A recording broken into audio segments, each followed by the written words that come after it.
We are going to read Chapter 5 of Our Prisons Obsolete by Angela Davis. And Chapter 5 is titled The Prison Industrial Complex. Um, a lot of juicy stuff in this book, guys.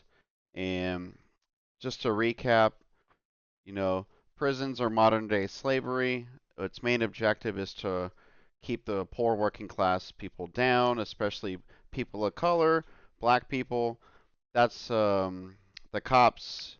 They evolved from slave patrols. Their job is to round up people of color, black people, poor people in general too, and get them in the prison system, get them into jails, destroy their lives, etc. And you know, the prisons have been booming for decades now, since the 80s. And guys, Republicans and Democrats, they want to do. They're all for this prison industrial complex. And yeah, that we don't vote in the two-party system here, guys. There's not a lesser evil, just FYI. But anywho, let's begin Chapter 5 of Our Prisons Obsolete. It starts off with a quote by Linda Evans and Eve Goldberg. Quote, "For private business, prison labor is like a pot of gold. No strikes, no union organizing, no health benefits, unemployment insurance, or workers' compensation to pay. No language barriers, as in foreign countries. New Leviathan prisons are being built on thousands of eerie acres of factories inside the walls.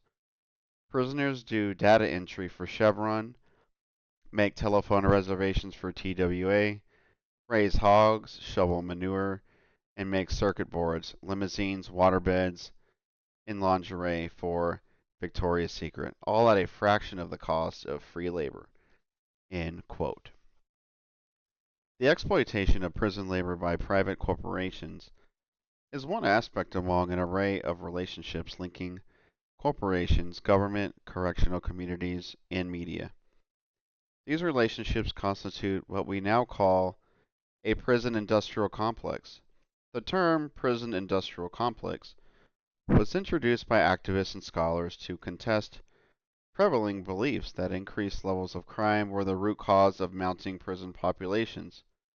Instead, they argued, prison construction and the attendant drive to fill these new structures with human bodies have been driven by ideologies of racism and the pursuit of profit. Social historian Mike Davis first used the term in relation to California's penal system, which he observed already had begun in the 1990s to rival agribusiness and land development as a major economic and political force. To understand the social meaning of the prison today within the context of a developing prison industrial complex means that punishment has to be conceptually severed from its seemingly indissoluble link with crime. How often do we encounter the phrase crime and punishment?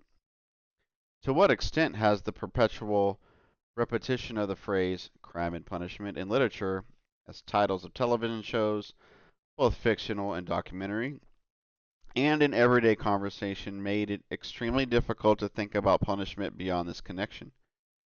How have these portrayals located the prison in a casual relation to crime as a natural, necessary, and permanent effect, thus inhibiting serious debates about the viability of the prison today? The notion of a prison industrial complex insists on understandings of the punishment process that take into account economic and political structures and ideologies, rather than focusing myopically on individual criminal conduct and efforts to curb crime. The fact, for example, that many corporations with global markets now rely on prisons as an important source of profit helps us to understand the rapidity with which prisons began to proliferate precisely at a time when official studies indicated that the crime rate was falling. The notion of a prison industrial complex also insists that the racialization of prison populations, and this is not only true of the United States but of Europe, South America, and Australia as well, is not an incidental feature. Thus, critiques of the prison industrial complex undertaken by abolitionist activists and scholars are very much linked to critiques of the global persistence of racism. Anti-racist and other social justice movements are incomplete with attention to the politics of imprisonment. At the 2001 United Nations World Conference Against Racism held in Durban, South Africa, a few individuals active in abolitionist campaigns in various countries attempted to bring this connection to the attention of the international community. They pointed out that the expanding system of prisons throughout the world both relies on and further promote structures of racism, even though its proponents may adamantly maintain that it is race neutral. Some critics of the prison system have employed the term correctional industrial complex, and others penal industrial complex. These in the term I have chosen to underscore prison industrial complex. All clearly resonate with the historical concept of a military industrial complex, whose usage dates back to the presidency of Dwight Eisenhower. It may seem ironic that a Republican president was the first to underscore a growing and dangerous alliance between the military and corporate worlds, but it clearly seemed right to anti-war activists and scholars during the era of the Vietnam War. Today, some activists mistakenly argue that the prison industrial complex is moving into the space vacated by the military industrial complex. However, the so-called war on terror, initiated by the Bush administration in the aftermath of the 2002 attacks on the World Trade Center, I thought it was 2001, has made it very clear that the links between the military, corporations, and government are growing stronger, not weaker. A more cogent way to define the relationship between the military industrial complex and the prison industrial complex would be to call it symbiotic. These two complexes mutually support and promote each other and, in fact, often share technologies. Interesting. During the early 90s, when defense production was temporarily on the decline, this connection between the military industry and the criminal justice punishment industry was acknowledged in a 1994 Wall Street Journal article entitled Making Crime Pay: The Cold War of the 90s. Here's a quote. Parts of the defense establishment are cashing in, too, sensing a logical new line of business to help them offset military cutbacks. Westinghouse Electric Corp., Minnesota Mining and Manufacturing Company, GDE Systems, which is a division of the old General Dynamics, and Alliant Tech Systems, Inc., for instance, are pushing crime-fighting equipment and have created special divisions to retool their defense technology for America's streets. End quote from that book. The article describes a conference sponsored by the National Institute of Justice, the research arm of the Justice Department, entitled Law Enforcement Technology in the 21st Century. The Secretary of Defense was a major presenter at this conference, which explored topics such as the role of the defense industry, particularly for dual use and conversion. Here's a quote. Hot topics. Defense industry technology that could lower the level of violence involved in crime fighting. Sandia National Laboratories, for instance, is experimenting with a dense foam that can be sprayed at suspects, temporarily blinding and deafening them under breathable bubbles. Stinger Corporation is working on smart guns, which will fire only for the owner, and retractable spiked barrier strips to unfurl in front of fleeing vehicles. Westinghouse is promoting the smart car, in which many computers could be linked up with big mainframes at the police department, allowing for speedy booking of prisoners as well as quick exchanges of information. End quote. But an analysis of the relationship between the military and prison industrial complex is not only concerned with the transference of technologies from the military to the law enforcement industry. What may be even more important to our discussion is the extent to which both share important structural features. Both systems generate huge profits. Excuse me. Both systems generate huge profits from processes of social destruction, precisely that which is advantageous to those corporations, elected officials, and government agents who have obvious stakes in the expansion of these systems, begets grief and devastation for poor and racially dominated communities in the United States and throughout the world. The transformation of imprisoned bodies, and they are in their majority bodies of color, into sources of profit who consume and also often produce all kinds of commodities, devours public funds which might otherwise be available for social programs, education, housing, childcare, recreation, and drug programs. Punishment no longer constitutes a marginal area of the larger economy. Corporations producing all kinds of goods, from buildings to electronic devices and hygiene products, and providing all kinds of services, from meals to therapy and healthcare, are now directly involved in the punishment business. That is to say, companies that one would assume are far removed from the work of state punishment have developed major stakes in the perpetuation of a prison system whose historical obsolescence is therefore that much more difficult to recognize. It was during the decade of the 1980s that corporate ties to the punishment system became more extensive and entrenched than ever before. But throughout the history of the U.S. prison system, prisoners have always constituted a potential source of profit. For example, they have served as valuable subjects in medical research, thus positioning the prison as a major link between universities and corporations. During the post World War II period, for example, medical experimentation on captive populations helped to hasten the development of the pharmaceutical industry. According to Alan Hornblum, quote, the number of American medical research programs that relied on prisoners as subjects rapidly expanded as zealous doctors and researchers, grant-making universities, and a burgeoning pharmaceutical industry raced for greater market share. Society's marginal people were, as it always has been, the grist for the medical pharmaceutical mill, and prison inmates in particular will become the raw materials for post-war profit making and academic advancement. End quote.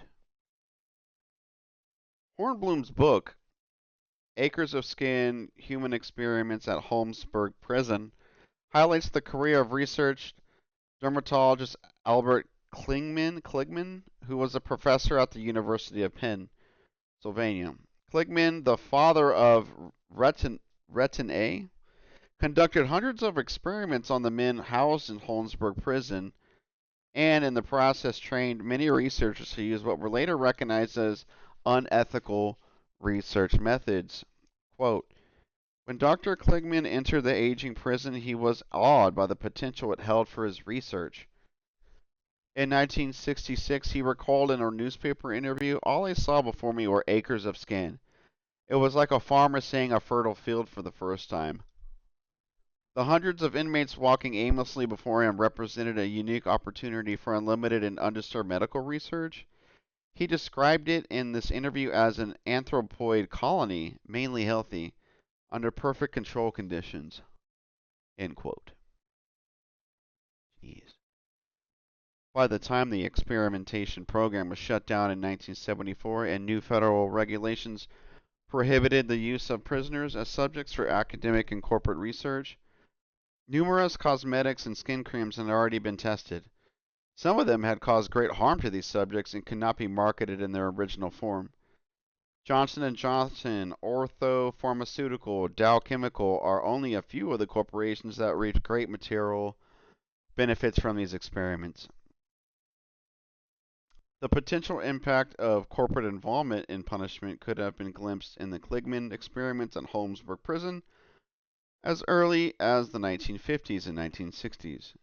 However, it was not until the 1980s and the increasing globalization of capitalism that the massive surge of capital into the punishment economy began. The deindustrialization processes that resulted in plant shutdowns, I had to yawn, and plant such shutdowns throughout the country created a huge pool of vulnerable human beings, a pool of people for whom no further jobs were available. This also brought more people into contact with social services, such as the AFDC, Aid to Families with Dependent Children, and other welfare agencies. It is not accidental that welfare, as we have known it, to use former President Clinton's words, came under severe attack and was eventually disestablished. This is known as welfare reform. At the same time, we experienced the privatization and corporatization of services that were previously run by government. The most obvious example of this privatization process was the transformation of government run hospitals and health services into a gigantic complex of what are euphemistically called health maintenance organizations. In this sense, we might also speak of a medical industrial complex. In fact, there was a connection between one of the first private hospital companies, Hospital Corporation of America, known today as HCA, and Corrections Corporation of America. Board members of HCA, which today has 200 hospitals and 70 outpatient surgery centers in 24 states, England, and Switzerland, helped to start Correctional Corporations of America in 1983. In the context of an economy that was driven by an unprecedented pursuit of profit, no matter what the human cost in the concomitant dismantling of the welfare state, poor people's abilities to survive became increasingly constrained by the looming presence of the prison. Excuse me. The massive prison building project that began in the 1980s created the means of concentrating and managing what the capitalist system had implicitly declared to be a human surplus. In the meantime, elected officials and the dominant media justified the new draconian sentencing practices, sending more and more people to prison in the frenzied drive to build more and more prisons by arguing that this was the only way to make our communities safe from murderers, rapists, and robbers. Quote, the media, especially television, have a vested interest in perpetuating the notion that crime is out of control. With a new competition from cable networks and 24-hour news channels, TV news and programs about crime have proliferated madly.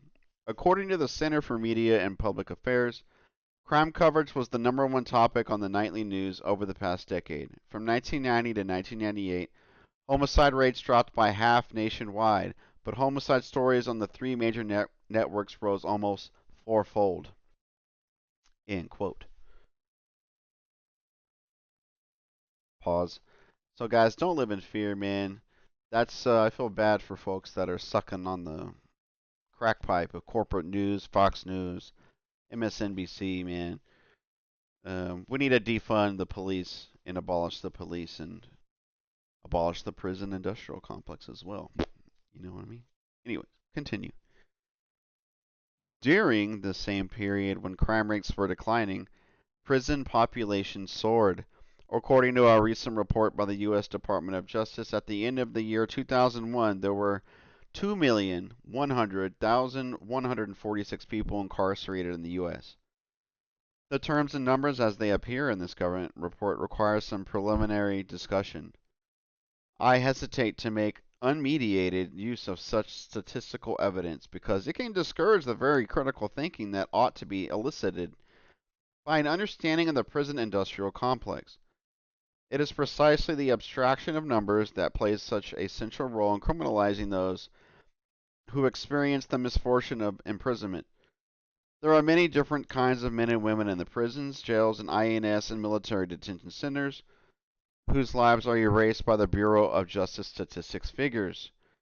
The numbers recognize no distinction between the woman who was in prison on drug conspiracy and the man who was in prison for killing his wife, a man who might actually end up spending less time behind bars than the woman. With this observation in mind, the statistical breakdown is as follows. There were 1,324,465 people in federal and state prisons, 15,852 in territorial prisons, 631,240 in local jails, 8,761 in Immigration and Naturalization Service detention facilities, 2,436 in military facilities, 1,912 in jails in Indian country, and 108,965 in juvenile facilities. In the 10 years between 1990 and 2000, 351 new places of confinement were opened by states, and more than 528,000 beds were added, amounting to 1,320 state facilities, representing an 81% increase. Moreover, there are currently 84 federal facilities and 284 private facilities. The government reports from which these figures are taken emphasize the extent to which incarceration rates are slowing down. The Bureau of Justice Statistics report entitled Prisoners in 2001 introduces the study by indicating that the nation's prison population grew 1.1%, which was less than the average annual growth of 3.8% since year-end 1995. During 2001, the prison population rose at the lowest rate since 1972 and had the smallest absolute increase since 1979. Interesting. However small the increase, these numbers themselves would defy the imagination were they not so neatly classified and rationally organized. To place these figures in historical perspective, try to imagine how people in the 18th and 19th centuries, and indeed for most of the 20th century, who welcomed a new and then quite extraordinary system of punishment called the prison, might have responded had they known that such a colossal number of lives would be eventually claimed permanently by this institution. I have already shared my own memories of a time 3 decades ago when the prison population was comprised of a tenth of the present numbers.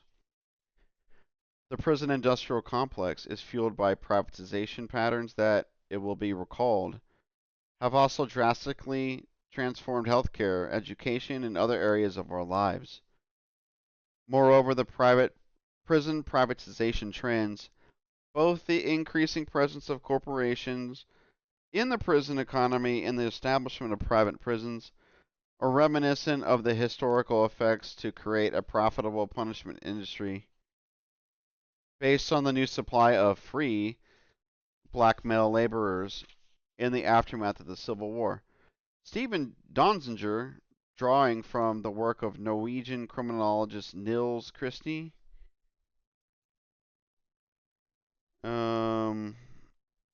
quote, companies that service the criminal justice system need sufficient quantities of raw materials to guarantee long-term growth. In the criminal justice field, the raw material is prisoners, and industry will do what is necessary to guarantee a steady supply. For the supply of prisoners to grow, criminal justice policies must ensure a sufficient number of incarcerated Americans, regardless of whether crime is rising or the incarceration is necessary. End quote. In the post-Civil War era, emancipated black men and women comprised an enormous reservoir of labor at a time when planters and industrialists could no longer rely on slavery as they had done in the past. This labor became increasingly available for use by private agents precisely through the convict lease system discussed earlier and related systems such as debt peonage. Recall that in the aftermath of slavery, the penal population drastically shifted, so that in the South it rapidly became disproportionately black. This transition set the historical stage for the easy acceptance of disproportionately black prison populations today.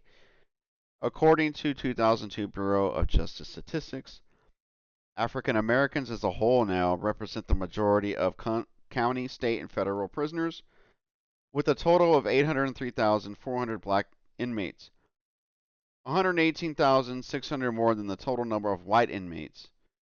If we include Latinos, we must add another 283,000 bodies of color. As the rate of increase in the incarceration of black prisoners continues to rise, the racial composition of the incarcerated population is approaching the proportion of black prisoners to white during the era of the Southern convict lease and county chain gang systems. Whether this human raw material is used for purposes of labor or for the consumption of commodities provided by a rising number of corporations directly implicated in the prison industrial complex, it is clear that black bodies are considered dispensable within the free world, but as a major source of profit in the prison world. The privatization characteristic of convict leasing has its contemporary parallels, as companies such as CCA and Wackenhut literally run prisons for profit. At the beginning of the 21st century, the numerous private prison companies operating in the U.S. own and operate facilities that hold 91,828 federal and state prisoners. Texas and Oklahoma can claim the largest number of people in private prisons, but New Mexico imprisons 44% of its prison population in private facilities. In states such as Montana, Alaska, and Wyoming turned over more than 25% of their prison population to private companies. In arrangements reminiscent of the convict lease system, federal, state, and county governments pay private companies a fee for each inmate, which means that private companies have a stake in retaining prisoners as long as possible and in keeping their facilities filled. In the state of Texas, there are 34 government owned, privately run jails in which approximately 5,500 out of state prisoners are incarcerated. These facilities generate about $80 million annually for Texas. One dramatic example involves Capital Corrections Resources, Inc., which operates the Brazoria Detention Center, a government owned facility located 40 miles outside of Houston, Texas. Brazoria came to public attention in August 1997 when a videotape broadcast on national TV showed prisoners that were being bitten by police dogs and viciously kicked in the groin and stepped on by guards. The inmates forced to crawl on the floor were also being shocked with stun guns, while guards, who referred to one black prisoner as Boy, shouted, "Crawl faster." In the aftermath of the release of this tape, the state of Missouri withdrew the 450 prisoners it housed in the Brazoria Detention Center. Although few references were made in the accompanying news reports to the indisputably racialized character of the guards' outrageous behavior, in the section of the Brazoria videotape that was shown on national TV, black male prisoners were seen to be the primary targets of the guards' attacks. The 32-minute Brazoria tape, represented by the jail authorities as a training tape, allegedly showing corrections officers what not to do, was made in September 1996 after a guard allegedly smelled marijuana in the jail. Important evidence of the abuse that takes place behind the walls and gates of private prisons. It came to light in connection with a lawsuit filed by one of the prisoners who was bitten by a dog. He was suing Brazoria County for $100,000 in damage. The Brazoria jailer's actions, which, according to prisoners there, were far worse than depicted on the tape, are indicative not only of the ways in which many prisoners throughout the country are treated, but of generalized attitudes towards people locked up in jails and prisons.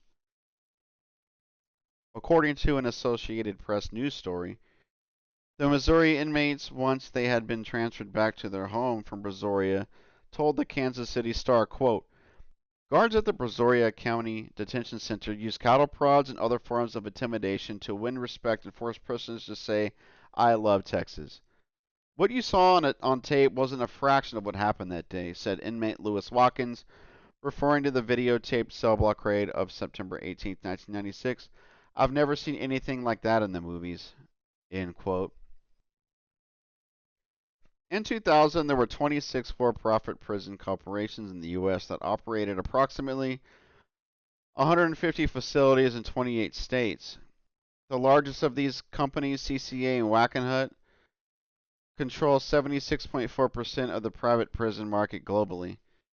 CCA is headquartered in Nashville, Tennessee, and until 2001, its largest shareholder was a multinational headquartered in Paris, Sodexo Alliance, which, through its U.S. subsidiary, Sodexo Marriott, provides catering services at 900 U.S. colleges and universities. The Prison Moratorium Project, an organization promoting youth activism, led a protest campaign against Sodexo Marriott on campuses throughout the country. Among the campuses that dropped Sodexo were SUNY Albany, Goucher College, and James Madison University. Students had staged sit-ins and organized rallies on more than 50 campuses before Sodexo divested its holdings in CCA in fall 2001. Good job, guys. Though private prisons represent a fairly small proportion of prisons in the U.S., the privatization model is quickly becoming the primary mode of organizing punishment in many other countries. These companies have tried to take advantage of the expanding population of women prisoners, both in the U.S. and globally. In 1996, the first private women's prison was established by CCA in Melbourne, Australia. The government of Victoria adopted the U.S. model of privatization in which financing, design, construction, and ownership of the prison are awarded to one contractor, and the government pays them back for construction over 20 years.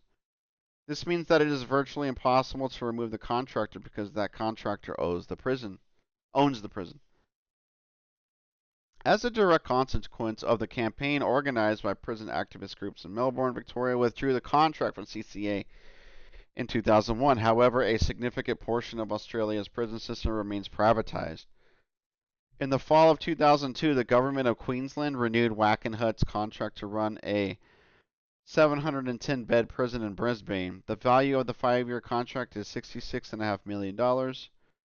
In addition to the facility in Brisbane, Wackenhut manages 11 other prisons in Australia and New Zealand and furnishes healthcare services in 11 public prisons in the state of Victoria. In the press release announcing this contract with renewal, Wackenhut describes its global business activities as follows. Quote, WCC, a world leader in privatized corrections industry, has contracts awards to manage 60 correctional detention facilities in North America, Europe, Australia, South Africa, and New Zealand with a total of approximately 43,000 beds. WCC also provides prisoner transportation services, electronic monitoring for home detainees, correctional health care, and mental health services.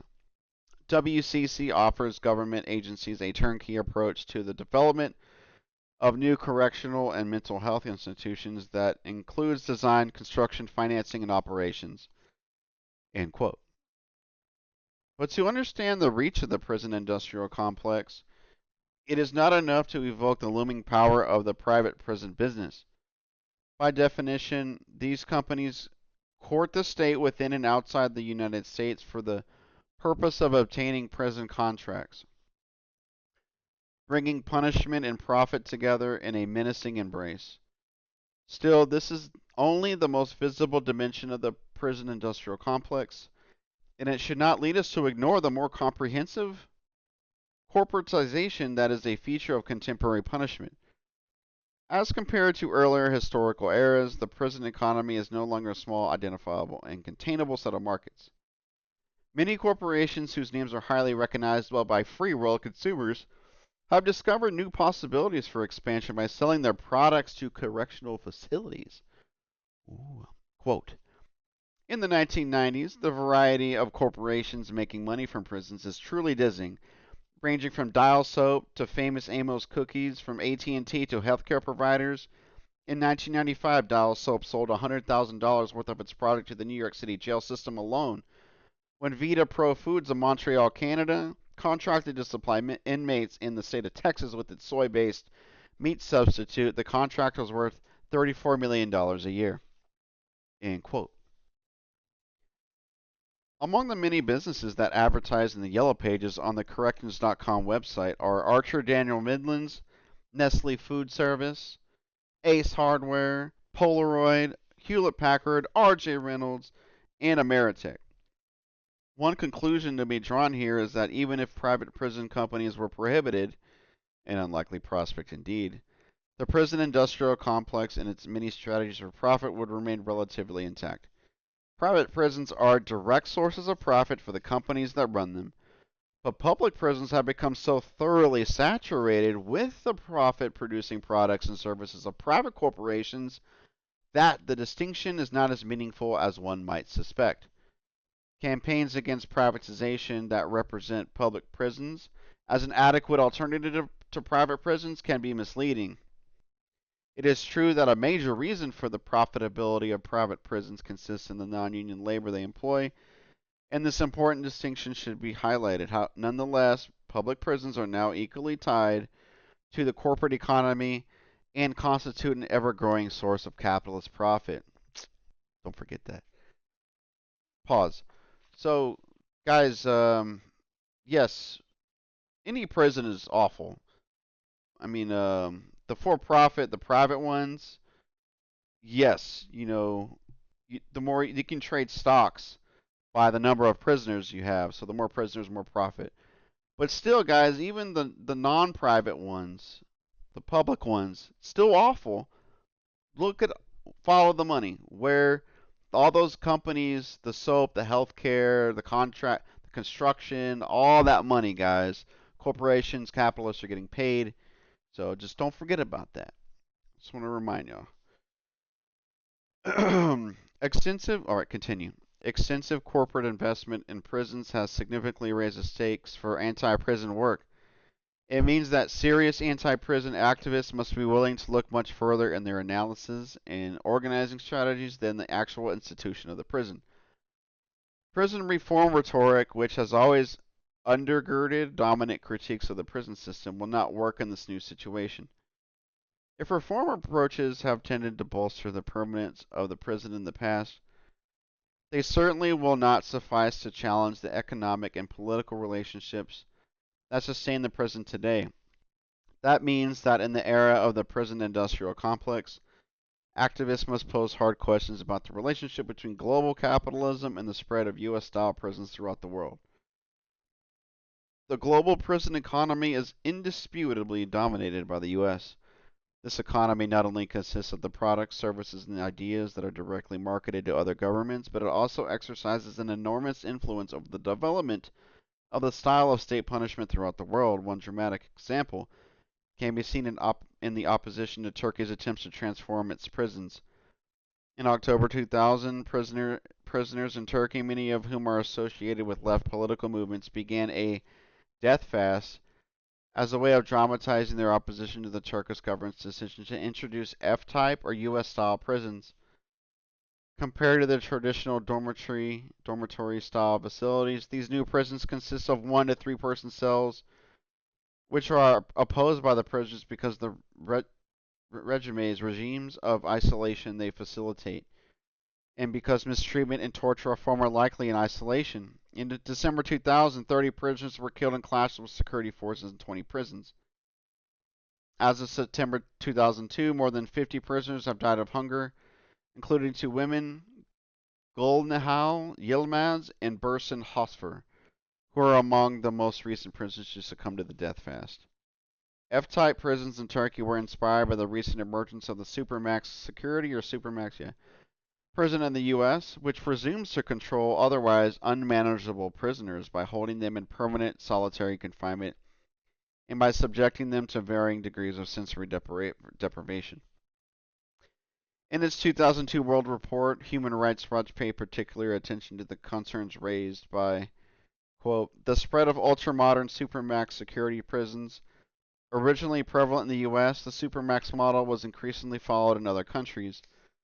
Prisoners confined in such facilities spend an average of 23 hours a day in their cells, enduring extreme social isolation, enforced idleness, and extraordinarily limited recreational and educational properties. While prison authorities defended the use of supermax security facilities by asserting that they held only the most dangerous, disruptive, or escape-prone inmates, few safeguards existed to prevent other prisoners from being arbitrarily or discriminatorily transferred to such facilities. In Australia, the Inspector of Custodial Services found that some prisoners were being held indefinitely in special high security units without knowing why or when their isolation would end. End quote. Among the many countries that have recently constructed supermax security prisons is South Africa. Construction was completed on the supermax prison in Kokstad, KwaZulu-Natal in August 2000, but it was not officially open until May 2002. Ironically, the reason given for the delay was the competition for water between the prison and a new low-cost housing development. I am highlighting South Africa's embrace of the supermax because of the apparent ease which with which this most repressive version of the U.S. prison has established itself in a country that has just recently initiated the building a democratic, non-racist, non-sexist society. South Africa was the first country in the world to create constitutional assurances for gay rights, and it immediately abolished the death penalty after the dismantling of apartheid. Nevertheless, following the example of the US, the South African prison system is expanding and becoming more oppressive. The US private prison company Wackenhut has secured several contracts with the South African government, and by constructing private prisons further legitimizes the trend toward privatization, which affects the availability of basic services from utilities to education and the economy as a whole. South Africa's participation in the prison industrial complex constitutes a major impediment to the creation of a democratic society. In the United States, we have already felt the insidious and socially damaging effects of prison expansion. The dominant social expectation is that young black, Latino, Native American, Southeast Asian men, and increasingly women as well, will move naturally from the free world into prison, where it is assumed they belong. Despite the important gains of anti-racist social movements over the last half century, racism hides from view within institutional structures, and its most reliable refuge is the prison system.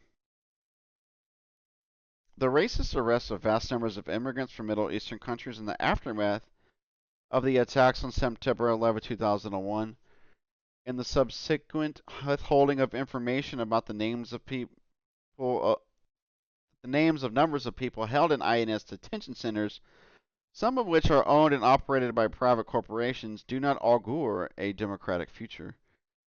The uncontested detention of increasing numbers of undocumented immigrants from the global south has been aided considerably by the structures and ideologies associated with the prison industrial complex. We can hardly move in the direction of justice and equality in the 21st century if we are unwilling to recognize the enormous role played by the system in extending the power of racism and xenophobia. Radical opposition to the global prison industrial complex sees the anti-prison movement as a vital means of expanding the terrain on which the quest for democracy will unfold.